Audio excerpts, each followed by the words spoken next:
하나님의 말씀 봉독하겠습니다.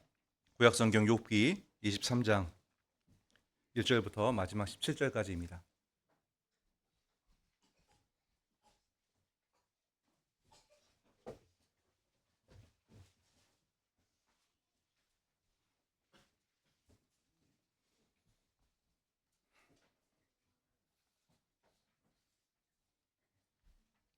찾으신 줄 알고 제가 받들어 읽겠습니다.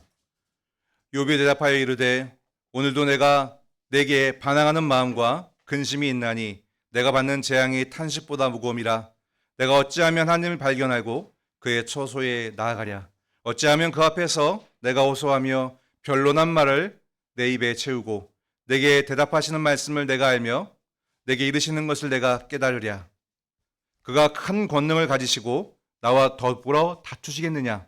아니로다. 도리어 내 말을 들으시리라. 거기서는 정직한 자가 그와 변론할 수 있은즉 내가 심판자에게서 영원히 벗어나리라. 그런데 내가 앞으로 가도 그가 아니 계시고 뒤로 가도 보이지 아니하며 그가 왼쪽에서 일하시나 내가 만날 수 없고 그가 오른쪽으로 돌이키시나 배울 수 없구나. 그러나 내가 가는 길을 그가 하시나니 그가 나를 단련하신 후에는 내가 순금같이 되어 나오리라. 내 발이 그의 걸음을 바로 따랐으며 내가 그의 길을 지켜 치우치지 아니하였고 내가 그의 입술의 명령을 어기지 아니하고 정한 음식보다 그의 입의 말씀을 귀히 여겼도다. 그는 뜻이 일정하시니 누가 등이 돌이키랴. 그의 마음에 하고자 하시는 것이면 그것을 행하시나니 그런즉 내게 작정하신 것을 이루실 것이라. 이런 일이 그에게 많이 있느니라. 그러므로 내가 그 앞에서 떨며 지각을 얻어 그를 두려워하리라.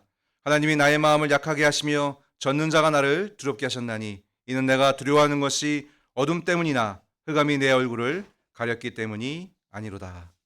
아멘.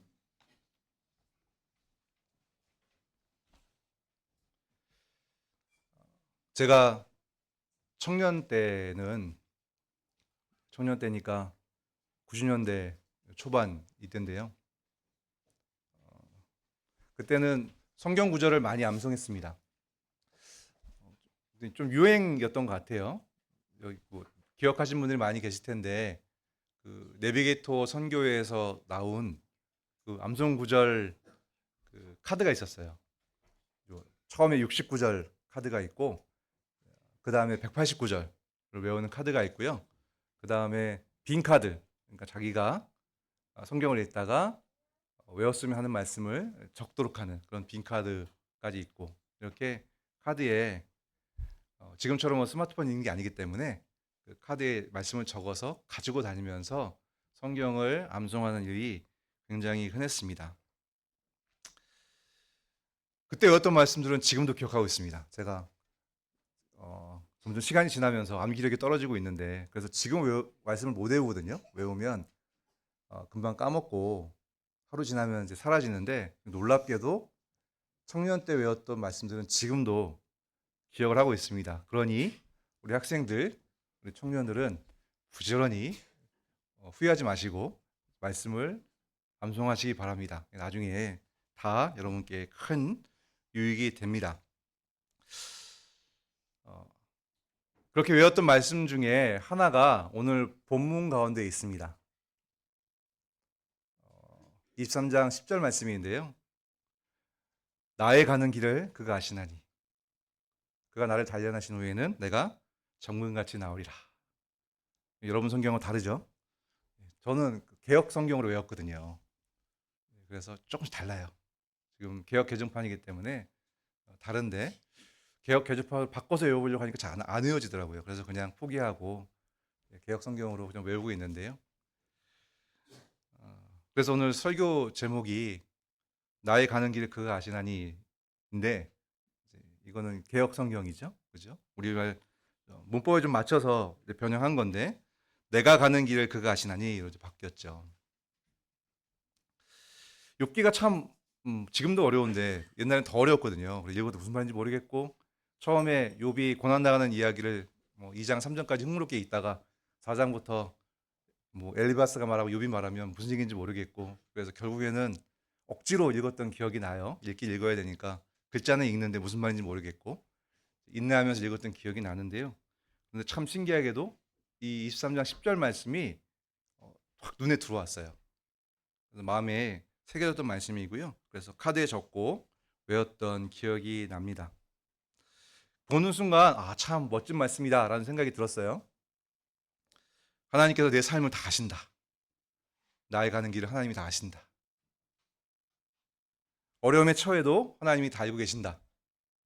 살아가면서 만나게 되는 고통, 괴로움, 하나님께서 그런 것들 다 알고 계시고, 그런데 나를 사랑하시는데 왜 이렇게 어려움 가운데 두시는가? 하나님께서 내가 더 나아지도록 지금 훈련하고 계시는 거다. 그래서 이런 어려움을 겪고 나면 그 후에 반드시 정금처럼, 순금이죠. 순금처럼 내가 빛나는 사람이 될 거다. 가치 있는 사람이 될 거다. 이런 뜻으로 받아들여졌고 참 마음에 기쁨이 있었습니다. 그런데 오랫동안 이 짧은 고백에 담겨 있는 그런 사실은 깊은 의미가 있는데 그것을 잘 발견하지는 못했던 것 같아요. 욥기 전체를 읽으면서 그 가운데서의 이 말씀의 가치, 또 좁게는 23장에서 이 말씀이 갖는 위치, 의미에 대해서 잘 알지 못했습니다. 오히려 이제 거꾸로 이 말씀이 워낙 기억에 있으니까 이 말씀 한 구절 읽고 다른 말씀들은 좀 소홀히 읽고 그냥 이 말씀으로 퉁치고 23장 넘어가고 이제 그랬던 기억이 나요. 이게 암송을 하는 약간의 조금의 그런 아쉬움이기도 한데요. 그래서 암송하시는 분들은 한 구절, 두 구절 이렇게 암송할 때 너무 거기에 얽매이지 마시고 그 암송의 앞뒤 전의 맥락, 그 흐름들을 함께 살피시고 그 말씀의 의미를 깊이 생각해 보시는 것이 훨씬 더 유익하겠습니다.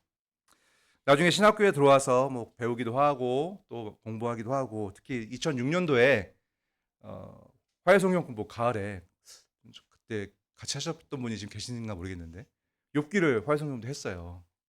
그래서 나름대로 열심히 공부를 했거든요. 그러면서 이 말씀에 담겨 있는 그런 의미들을 좀 더 깊이 알게 되었습니다.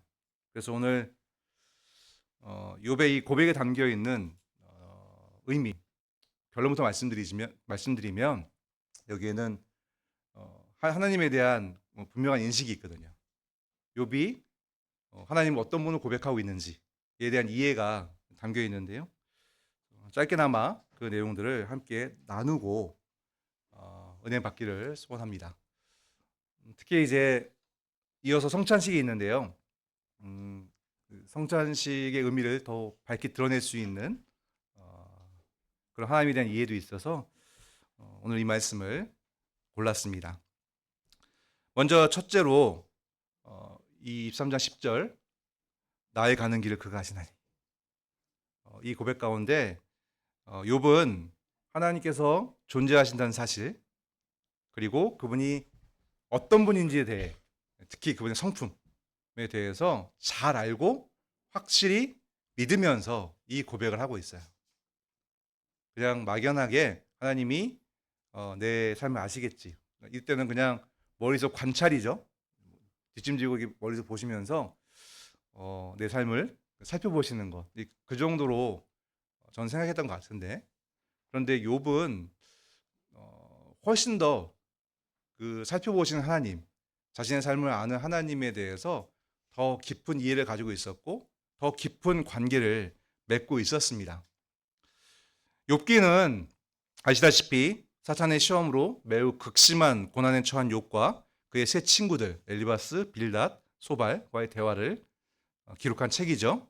물론 욥기 말미에 엘리후의 연설이라든가 또 여호와 하나님의 직접적인 말씀이 나타나긴 하지만 대부분의 분량은 세 번에 걸쳐서 순환적으로 세 친구가 말하고 욥이 대답하는 그 내용이 욥기 전체 내용으로 자리하고 있습니다. 본문은 엘리바스가 세 번째로 한 말을 듣고 욥이 한 말이거든요. 그런데 내용을 살펴보면 사실 욥은 하나님께 호소를 하고 있어요. 욥이 하나님께 정말 사정하고 하소연하는 그 이유는 일단 그에게 닥친 고난 때문입니다. 오늘 본문 2절 하반절에 욥이 이런 말로 자기의 마음을 드러내죠. 내가 받는 재앙이 탄식보다 무거움이라. 어떤 탄식으로도 지금 내가 받고 있는 재앙의 이 무게를, 재앙의 그 깊이를 다 표현할 수 없다. 그만큼 괴롭다. 이런 말 할 만하죠. 우리가 욥기 앞에 욥이 겪었던 일들을 잘 알고 있잖아요. 그렇죠? 그것을 우리가 떠올리면 정말 욥은 이런 고백을 할 만한 그런 상황 가운데 있었습니다. 그런데 2절 상반절은 우리 개역개정판은 좀 뜻을 풀어서 의역이라고 하죠. 번역을 한 것 같은데요. 예전 개역 성경에 좀 더 원문에 가깝게 번역이 되었다고 생각하는데, 개역 성경에는 이렇게 돼 있어요. 내가 오늘도 혹독히 원망하니, 이렇게 돼 있거든요. 혹독하다라는 것은 아주 쓰다, 아주 독하다, 이런 이제 말인데요. 이제 원망은 욥기 전체의 그런 흐름을 보면 욥이 하나님께 정말 불신앙을 보였다거나 아니면 하나님을 배신하고자 하는 그런 마음을 이 원망이라는 말로 표현했다기보다는 지금 자신으로서는 도무지 이해할 수 없는 고통을 겪고 있잖아요. 그때 뭐 자연스럽게 솟아나는 그런 어떤 괴로움. 특히나 욥이 죄를 많이 지어서 하나님께 벌을 받고 있다. 지금 친구들이 비난하잖아요. 앞에 엘리바스가 아주 어떻게 보면 좀 잔인한 말로 이제 고소를 하거든요. 너의 죄 때문에, 네가 죄를 지은 것이 아니면 어떻게 이런 일이 일어나느냐, 이렇게 비난을 하거든요. 이런 것을 들으면서 솟아나는 그런 반발심이라고 보는 것이 적당하겠죠. 그것이 정말 너무 쓴 거예요. 너무 고통스러운 것이죠. 그래서 이렇게 지금 마음이 괴롭고 고통스럽고 이런 괴로움이 나를 좀 짓누르고 있습니다. 이렇게 지금 하나님께 욥이 고백을 하고 있는 것이죠. 그런데 그럼에도 불구하고 욥은 하나님께 나아가고자 하고요, 하나님 찾고자 하고요, 또 하나님께 호소하고자 하고요, 무엇보다 하나님께 변론을 하려고 해요. 우리 보통 고통스러우면 이거 없어졌으면 좋겠다, 그 말만 하고 싶잖아요, 그렇죠? 그런데 욥이 간절히 지금 하나님을 만나고 싶어하는 3절 보십시오. 내가 어찌하면 하나님을 발견하고 그의 처소에 나아가랴. 어찌하면 그 앞에서 내가 호소하며 변론할 말을 내 입에 채우고 내게 대답하시는 말씀을 내가 알며 내게 이르시는 것을 내가 깨달으랴. 하나님께 좀 듣고 싶다. 지금 하나님 앞에 내가 변론하고 싶다. 어떤 것이겠어요? 지금 친구들의 비난 앞에서 자신은 그렇게 하나님 앞에 죄를 지은 것이 없다. 나는 하나님을 잘 알고 있고 하나님께서 기뻐하실 만한 그런 삶을 살았다라는 것을 지금 하나님께 변호하고 싶은 거예요. 하나님께 알리고 싶은 거예요. 이것은 거꾸로 말하면 그만큼 욥이 귀중하게 여겼던 삶의 내용이 하나님의 의를 쫓는 것이라는 것을 알 수 있겠죠. 욥은 하나님이 정말 존재하신다는 것을 믿었고 알았고 그분이 의로우신 분이라는 걸 알았어요. 그래서 오늘 뒷부분에 있는 고백이 나오지만 하나님의 말씀을 따라 그 의를 쫓는 삶을 살았거든요. 욥은 하나님의 존재와 하나님의 성품을 아는 자였습니다. 그것을 깊게 믿는 자였어요. 나의 가는 길을 그가 아시나니. 그가 갔던 길은 그런 길이에요. 하나님께서 그것을 아신다. 나는 정직하게 그것을 말할 수 있다. 6절과 7절에 보면 이렇게 얘기합니다. 하나님께서 큰 권능을 가지고 나와 더불어 다투시겠느냐? 아니로다. 도리어 내 말을 들으시리라. 거기서는 정직한 자가 그와 변론할 수 있은즉 내가 심판자에게서 영원히 벗어나리라. 내가 하나님을 만났을 때, 내가 하나님께 변호했을 때 하나님께서 그냥 자신의 권능으로 나를 짓누르겠는가? 아니다. 내 말을 들으시면 하나님께서 설득되실 거다. 왜냐하면 하나님은 정직한 자가 변론할 수 있는 것을 받아주시는 그런 의로운 분이시기 때문이다. 그걸 확신하고 있어요. 하나님이 어떤 분인지를 잘 알고 있단 말이죠. 하나님이 의로운 분이시기 때문에, 나의 정직함을 아시기 때문에 내가 하나님께 나아가 말을 하면 하나님께서 그것을 들어주실 것이다.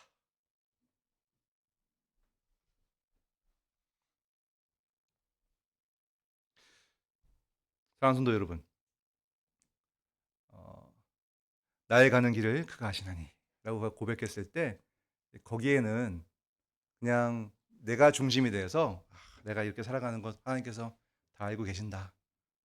그냥 그런 막연한 판단이 아니라 자신의 길에 있어서 자신의 삶에 있어서 그 출발점이 하나님의 존재와 그분의 성품에 있음을 우리는 잊지 말아야 합니다. 여러분이 가는 길, 여러분이 꾸미는 여러분의 삶, 여러분이 나아가고자 하는 그런 방향, 거기에는 하나님이 계십니까? 하나님께 여러분이 하고자 하는 그런 일에 대해서 여러분이 묻고 계십니까? 무엇보다 하나님의 성품, 하나님이 어떤 분인지를 여러분이 말씀을 통해서 많이 확인하고 그것을 깊게 이해하고 그것을 구하는 쪽으로 나아가는 그런 결정들을 하고 계십니까?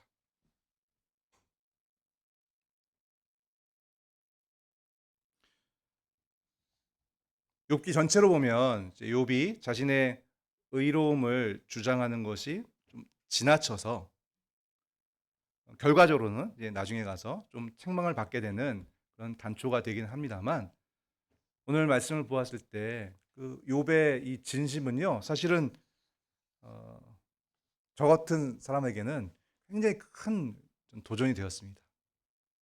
나는 어떠한가? 나는 하나님 앞에 나아가서 이렇게 따질 수 있는가?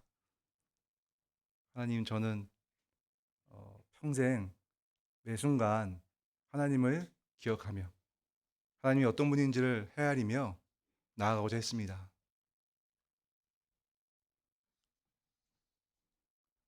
내가 나아가는 길에는 항상 하나님이 있었습니다. 아시지 않습니까, 하나님? 지금 내가 어려움을 겪고 있는데 그러한 그 나의 모습은 결국 변함이 없습니다. 여전히 나는 그렇습니다. 그래서 지금 내가 지금 이 고통을 겪는 거 참 이해하기 어렵습니다. 하나님. 저는 어떤 어려움이 닥치면 내가 무슨 죄를 졌더라. 내가 무슨 잘못했었지? 그런 생각이 먼저 떠오르거든요.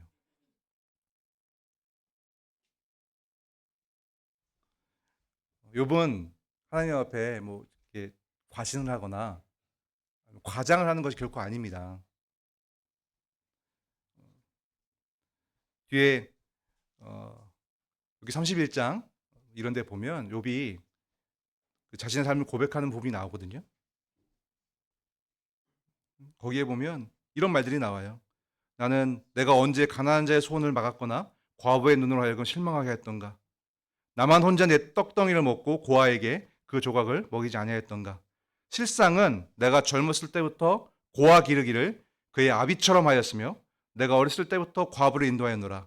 만일 내가 사람이 의복이 없어 죽어가는 것이나 가난한 자가 덮을 것이 없는 것을 못 본 채 했다면 만일 나의 양털로 그의 몸을 따뜻하게 입혀서 그의 허리가 나를 위하여 복을 빌게 하지 아니하였다면 만일 나를 도와주는 자가 성문에 있음을 보고 내가 주먹을 들어 고아를 향해 휘둘렀다면 내 팔이 어깨의 뼈에서 떨어지고 내 팔뼈가 그 자리에서 부스러지기를 바라노라. 이게 욥의 고백이거든요. 욥이 왜 이러한 결정과 행동을 할 수 있었겠습니까? 이게 욥이 나아갔던 길이에요. 나아가는 길을 그가 아시나니 라고 했을 때 욥이 걸어갔던 길이거든요. 왜 욥이 이러한 길을 걸어갈 수 있었을까요? 하나님이 있었기 때문입니다. 하나님의 존재를 확신했기 때문입니다. 그분이 어떤 분인지를 알았기 때문입니다. 그분이 의로운 심판자임을 알았기 때문입니다. 우리는 욥과 같은 이런 진실성, 욥과 같은 그런 하나님의 인식, 하나님의 임재에 대한 그런 확고한 인식, 우리는 이런 것들이 있는가 다시 한번 살펴봐야겠습니다. 늘 설교를 듣고 또 성도들과 만나서 하나님을 얘기하고 하지만 우리 일상 생활 가운데 살아갈 때 과연 특히 세상 사람들을 만났을 때 어떤 일을 할 때 과연 하나님의 성품을 이해하는 그것을 먼저 앞세우는 그런 결정들과 행동들을 하는가? 나의 가는 길은 과연 어떠한가? 우리가 한번 이 거룩한 신자의 고백 가운데서 깊이 고민해 보아야 할 것입니다. 그런데 두 번째 이야기인데요. 그런데 욥은 하나님의 존재, 특히 하나님의 성품에 대한 이해뿐만이 아니라 하나님께서 어떻게 역사하시는지, 하나님의 일하심에 대해서도 깊은 이해를 담고 그 고백을 하고 있습니다. 하나님께서 나의 길을 아신다. 내가 가는 길을 아신다.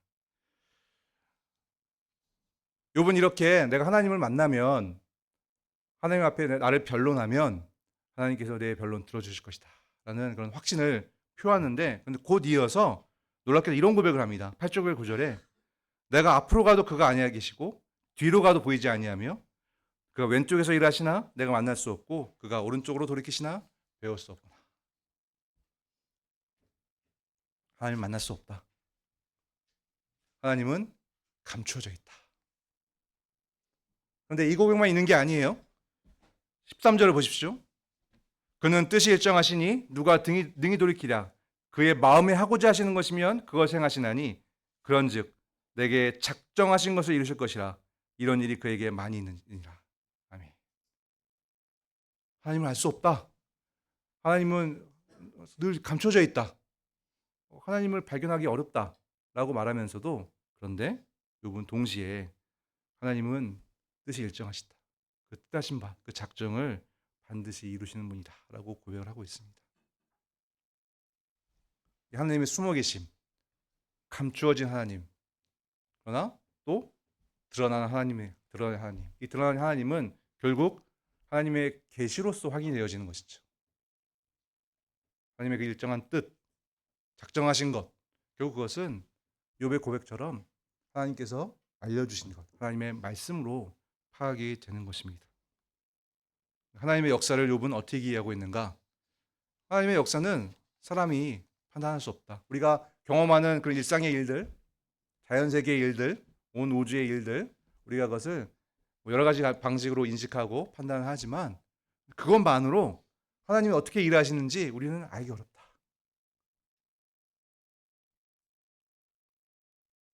우리 어떤 분들은, 저는 긍정하지 않는데 어떤 분들은 일어난 일을 보고 그것이 자신에게 긍정적이면 하나님께서 나에게 도움을 주셨다. 혹은 하나님께서 나에게 복을 베푸셨다. 라고 생각을 하고 좀 사람 중심적으로 부정적인 일이 생기면 하나님께서 좀 벌하고 계신다. 이렇게 판단하는 그런 신앙인들이 있어요. 지금도 있는 것 같아요. 예를 들어서 내가 뭐가 먹고 싶은데 하나님께 기도했더니 갑자기 어떤 사람이 와서 그걸 주더라. 이런 고백을 한다던가, 혹은 뭐 갑자기 사고가 나서 큰 사고가 났을 때 하나님께서 나에게 지금 책망하고 계신 것이 아닌가, 이렇게 판단을 하는 것이죠. 근데 그것은 지나친 것입니다. 알기 어려워요. 지금 욥이 엄청난 고난을 겪고 있잖아요. 그러면 하나님께서 지금 욥을 벌하고 계신 것인가? 우리 결과적으로 그렇지 않다는 거 알고 있죠. 그죠? 하나님께서 욥을 시험하고 계시나 벌하고 계신 게 아니거든요. 우리가 일상적으로 경험한 하나님의 역사 가운데서 하나님이 어떻게 일하시는지를 발견하는 것은 굉장히 어려운 일이에요. 하나님은 많은 부분, 상당 부분 감추어 계십니다. 그분의 일하심은. 분명한 것은 온 우주 만물을 하나님께 다스리세요. 하나님의 역사의 일환이에요.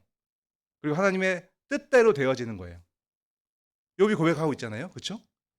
그러나 그것을 우리가 알기 어렵지만, 그러나 알 수 있는 부분들이 있죠. 그것은 오직 하나님께서 계시로, 말씀으로 우리에게 알려주신 것들 뿐입니다.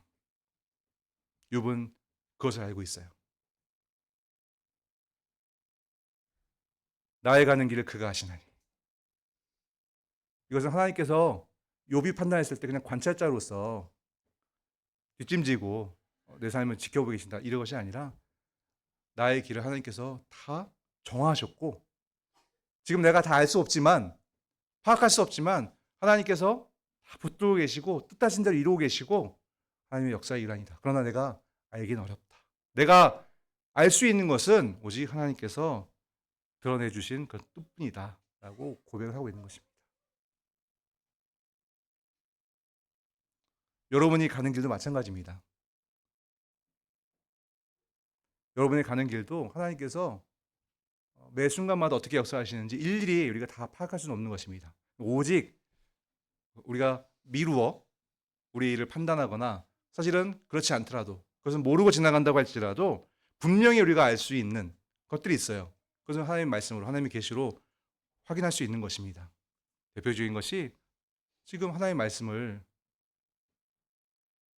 내 양식보다 더 귀하게 여겼다라는 욥에 이어지는 고백이에요. 그리고 앞에서 우리가 확인했었던 오직 하나님의 성품을 구하는 삶이에요.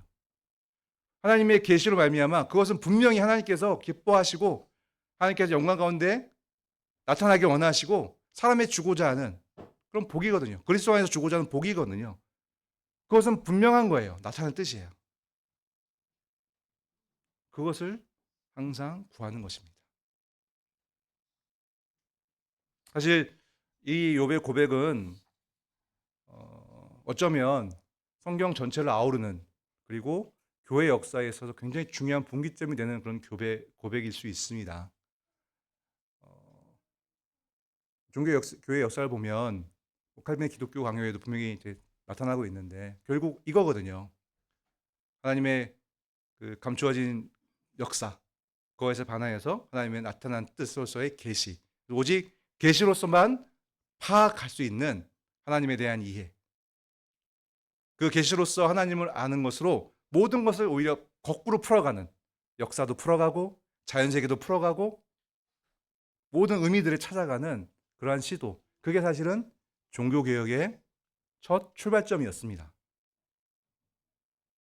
그것이 카톨릭의 교황주의죠.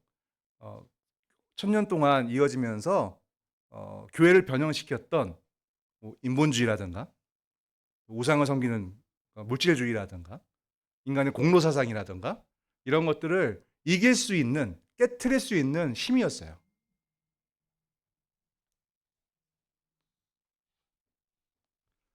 이스라엘이 가나안 땅으로 하나님의 이끄심을 받아 갔을 때 신명기 8장에 보면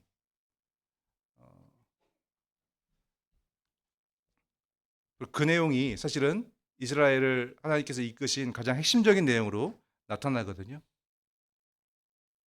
신명기 8장 1절 이하에 내가 오늘 명하는 모든 명령을 너에게 지켜 행하라. 그리하면 너희가 살고 번성하고 여호와께서 너희 조상들에게 맹세하신 땅에 들어가서 그것을 차지하리라.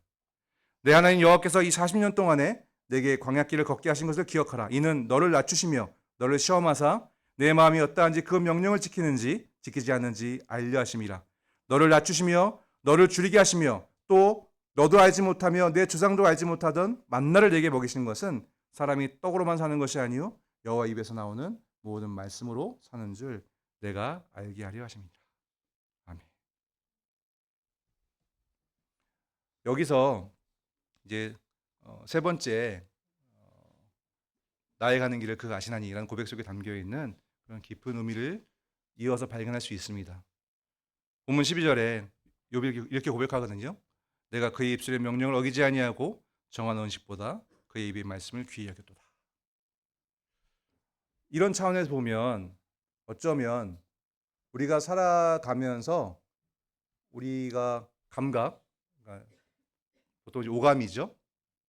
혹은 뭐 과학적인 어떤 활동들, 또 인문학적인 활동들, 사람이 중심이 되어서 뭔가 진실을 파악하고자 하는 그런 활동들, 그래서 드러나는 어떤 결과물들, 근데 그런 것들은 어쩌면 그림자에 불과할지 모릅니다.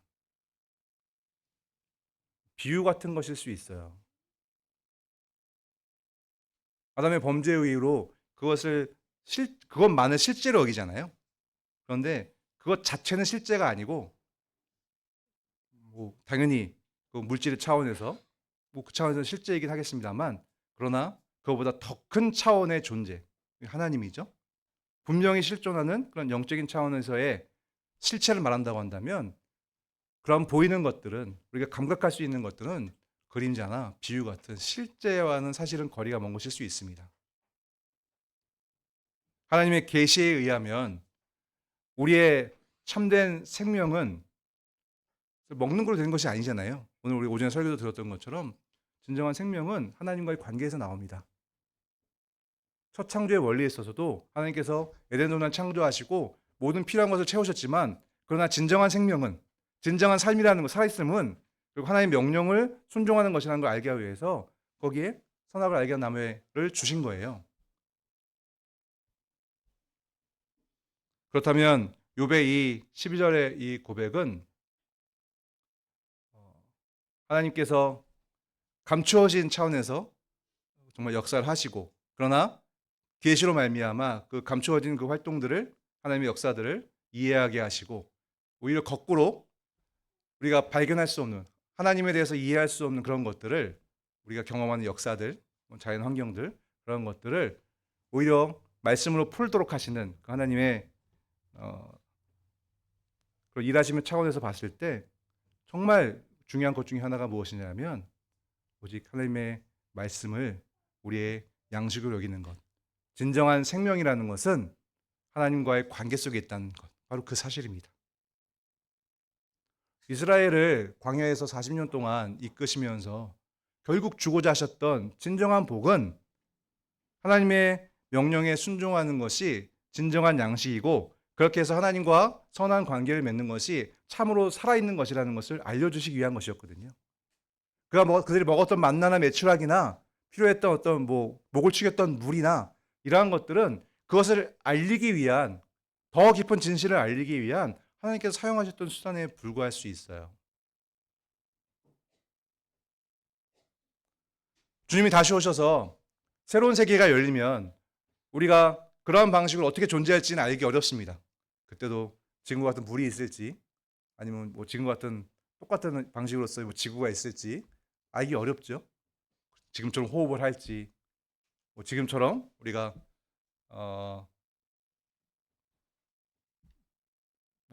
먹고 마시고 호흡하고, 그래서 지금 사람들이 좋은 삶이라고 여겼을 때 필요하다는 것들 있잖아요, 그렇죠? 그런 것들이 지금의 방식으로 존재할지 알기 어렵죠. 그래서 분명한 것은 그때도 분명히 그런 어떤 외적인 것들이, 보이는 것들이, 감각할 수 있는 것들이 있다고 할 때에도 그때도 여전히 더 깊은 차원으로서의 더 나은 것, 더 진실한 것, 더 실체에 가까운 것은 여전히 하나님의 말씀을 따르는 것, 하나님의 말씀을 지킴으로 말미암아, 순종하로 말미암아 하나님과 선한 관계를 맺는 그런 참 생명, 그것이 더 분명한 진실로 남게 될 것입니다. 오늘 성찬을 행하잖아요. 지금 우리가 감각할 수 있는 방식으로 떡과 포도주, 빵과 포도주가 있습니다. 우리가 그냥 본다면 하나님의 일하심을, 하나님의 역사하심을, 감추어진 하나님의 역사를 우리는 발견할 수 없습니다. 그러나 분명히 하나님께서 드러내신 계시로 말미암아 이 떡과 포도주가 우리에게 진정한 생명을 주시는 예수 그리스도의 몸과 피요, 그러함을 말미암아 하나님과 다시 관계를 회복하는 참된 생명을 누리게 하는 유일한 길이라는 사실을 우리에게 알려주는 그런 수단입니다. 우리는 그것을 믿습니다.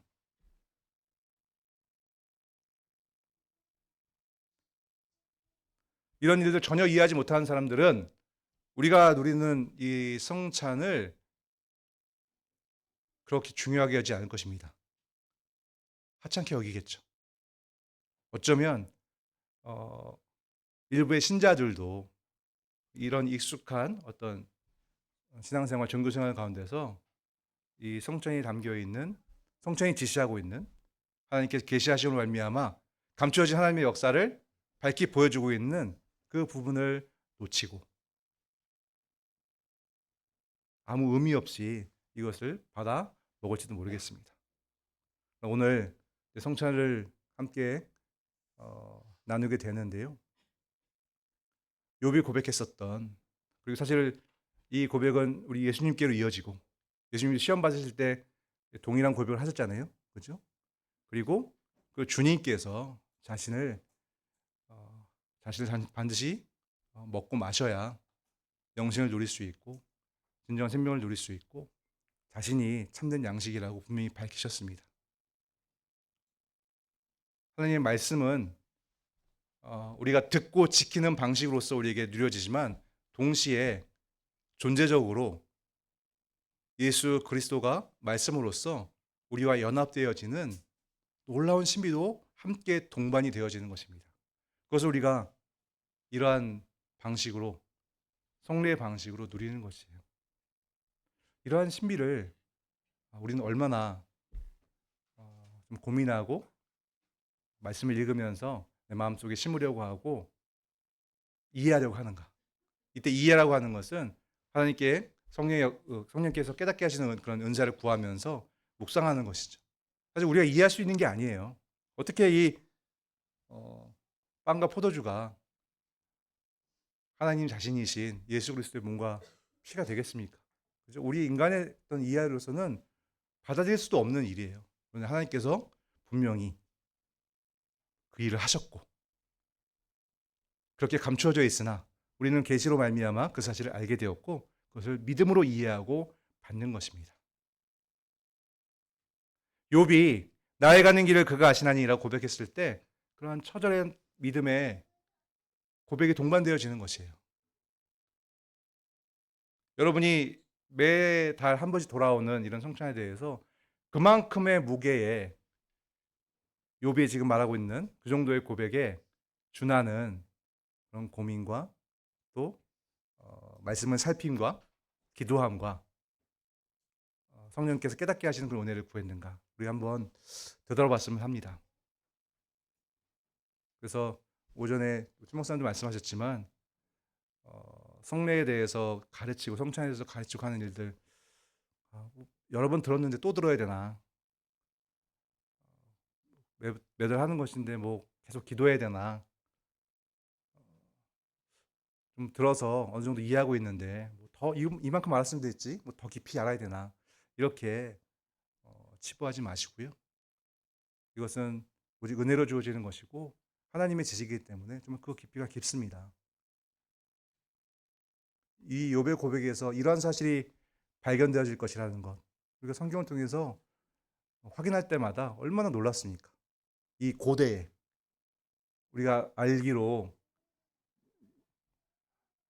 아브라함과 이삭과 야곱과 같은 그런 조상들의 시기잖아요. 이 욥기가 물론 그 뒤인지 정확히 알기는 어렵습니다만 어쨌든 엄청 고대의 시기인데 그런데 이제 신약에 와서 우리 주님께서 풀어주신 그 놀라운 진실을 이 짧은 고백 가운데 담아두고 있어요. 이게 성경이거든요.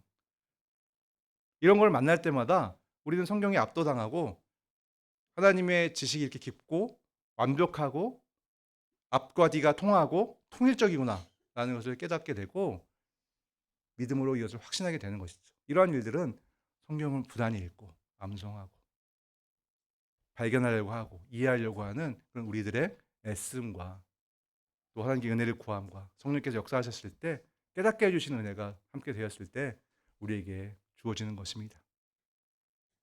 바라기는 이 욥의 고백 나의 가는 길을 그가 아시나니 거기에 담겨있는 욥의 하나님에 대한 그런 철저한 이해 하나님의 존재에 대한 확신 자신의 삶이 온 역사가 그분의 감추어진 역사에 기초하고 있으나 그것을 우리가 파악하기는 어렵고 그러나 드러난 계시로 말미암아 그것을 풀 수 있다고 하는 그 확신 그것이 우리도 우리의 가는 길로서 그것이 차용되어지고 우리 삶 가운데 그것이 확인되어지길 간절히 바랍니다. 오늘 말씀의 후반부에 욥이 두려워하거든요. 시간 관계상 깊이 살펴보지 못하겠습니다만 두렵다 그래요. 마지막에 보면 내가 뭐 어둠이나 혹은 그 어둠 자체 때문에 흑암 때문에 내가 두려워하는 것이 아니라 거기에 두게 하시는 나를 약하게 하시는 16절 말씀이죠. 전능자로 인해서 내가 두렵다라고 욥이 고백을 하고 있습니다. 맞아 두려운 길입니다. 눈만 뜨고 세상에 나아가 사람들을 만나면 이것은 고리타분한 얘기고 지나친 그런 기독교의 아주 외국적인 그런 얘기로 취급받고, 이 현대에, 이 과학주의 시대에, 인간의 이성이 이렇게 발달한 시대에 이런 신비를 말하는 것, 사람들에게 외면받을 만한 그런 일입니다. 마치 욥이 친구들에게 외면을 받은 것처럼 우리도 세상 사람들 앞에서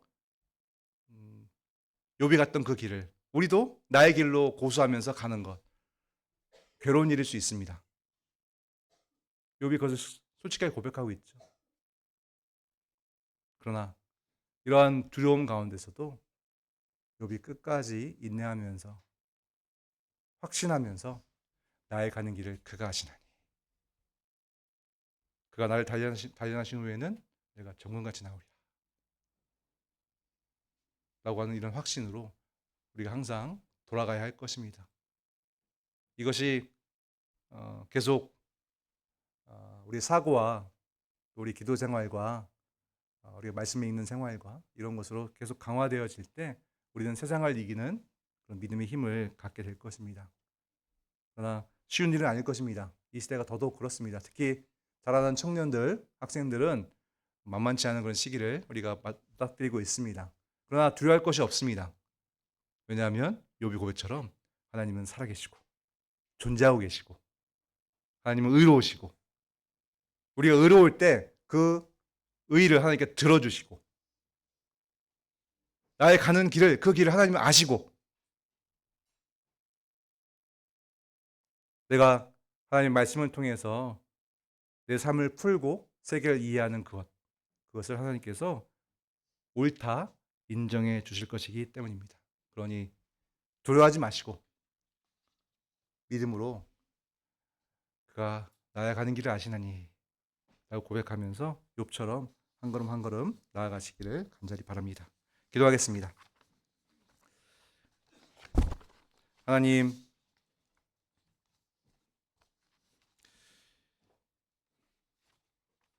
우리의 가는 길을 하나님께서 알고 계심을 우리도 고백합니다. 비록 하나님께서 자신을 감추시고 온 우주 만물을, 우리의 역사를, 우리의 삶을, 모든 상황들을 다스리심에도 그 모습을 드러내지 않으실 때가 많으나, 말씀하신 그것으로, 계시하신 그것으로 지금도 살아계시며 역사하신다는 사실을 하나님 믿고 살아가기를 소원합니다. 그래서 매 순간마다 하나님께서 나를 아신다, 하나님께서 내가 가는 길을 아신다, 나의 삶은 오직 그 하나님으로만 풀려진다, 그분의 말씀으로만 내 모든 일이, 내 자신이 풀어진다라고 하는 확고한 믿음으로 살아가기를 소망합니다. 욥이 음식보다도 하나님의 명령을 더 소중히 여겼던 것 또한 기억합니다. 우리의 살아있음, 우리의 양식은 오직 하나님의 말씀이요, 그로 말미암아 우리에게 주어지는 하나님과의 관계 회복이라는 것을 하나님 늘 기억하고, 그 드러난 사실이 보이지 않는 하나님의 그 역사의 중심에 있다는 것을 의심하지 아니하고, 사람의 눈으로는 힘들어 보이고 어려워 보이는 그런 상황 속에서도 내가 말씀을 붙들고 있고 그 말씀으로 말미암아 하나님과의 관계가 주 안에서 회복되고 있다고 한다면, 지금 하나님께서 기뻐하시는 그 역사가 나에게 이루어지고 있으며 모든 그런 우주 만물이 그 일을 위해서 하나님의 선하신 가운데 동원되고 있으며, 그로 말미암아 내가 참으로 큰 은혜를, 큰 복을 누리고 있다는 사실을 의심하지 아니하고 담대히 하나님의 말씀을 더욱더 쫓는 삶을 살아갈 수 있도록 우리 모두를 이끌어 주시옵소서. 예수 그리스도의 이름으로 기도드립니다. 아멘.